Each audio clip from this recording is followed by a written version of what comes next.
नमस्कार दोस्तों, आज की कहानी एक ऐसी प्रेरणादायक कहानी है जिसे हमने तो अपने बचपन में सुना, लेकिन शायद आज की पीढ़ियां इस कहानी को सुनना भूल चुकी हैं। तो आज इस कहानी को सुनिए और अपने बच्चों को भी यह कहानी जरूर सुनाएं।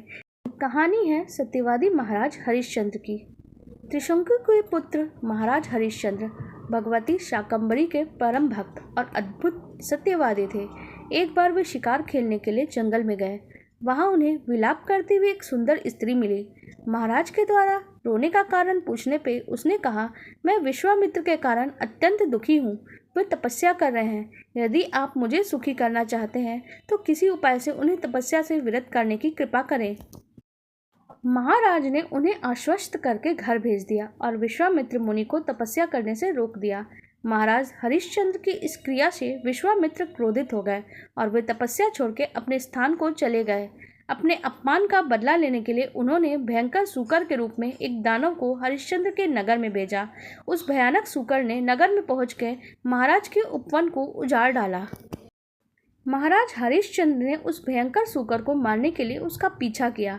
वन में पहुंचकर वह सूकर अदृश्य हो गया और महाराज मार्ग भूल गए।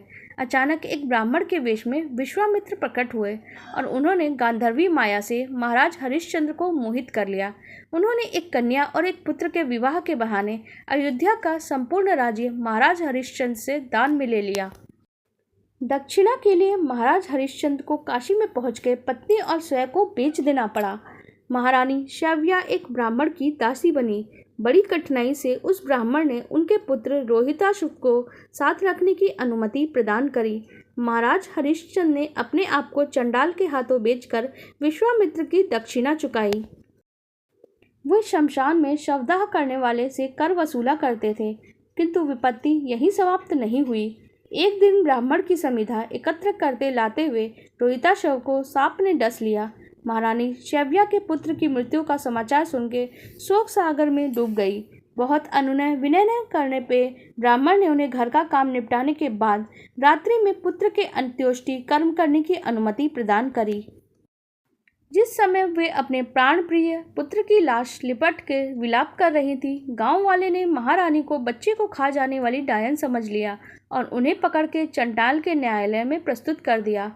चंडाल ने हरिश्चंद्र को ही रानी का मस्तक काटने का आदेश दे दिया। शोक से ग्रस्त महारानी ने पुत्र की लाश शमशान में ही जलाने की अनुमति मांगी थी। घोर अंधकारमयी रात्रि में शमशान पहुंचने पे अचानक ही बिजली चमकती है और उसके प्रकाश में महाराज हरिश्चंद्र ने पत्नी और पुत्र को पहचान लिया। शोक से व्याकुल होकर पति पत्नी दोनों अचेत होकर ही गिर पड़ते हैं। चेत होने पर राजा और रानी दोनों ने ही पुत्र के साथ आत्मदाह करने का निश्चय कर लिया। महाराज हरिश्चंद्र ने चिता तैयार करी और उस पर पुत्र रोहित को सुला दिया। आत्मदाह के पूर्व पति पत्नी दोनों ने जगत की अधिष्ठात्री भगवती भुवनेश्वरी का ध्यान करते हुए अचानक शमशान दिव्य ज्योति से आलोकित हो उठता है। भगवान नारायण के सहित संपूर्ण देवतागण शमशान भूमि में पधार चुके थे। स्वर्ग से अमृत की वर्षा हुई और रोहित स्वस्थ होकर उठ बैठा।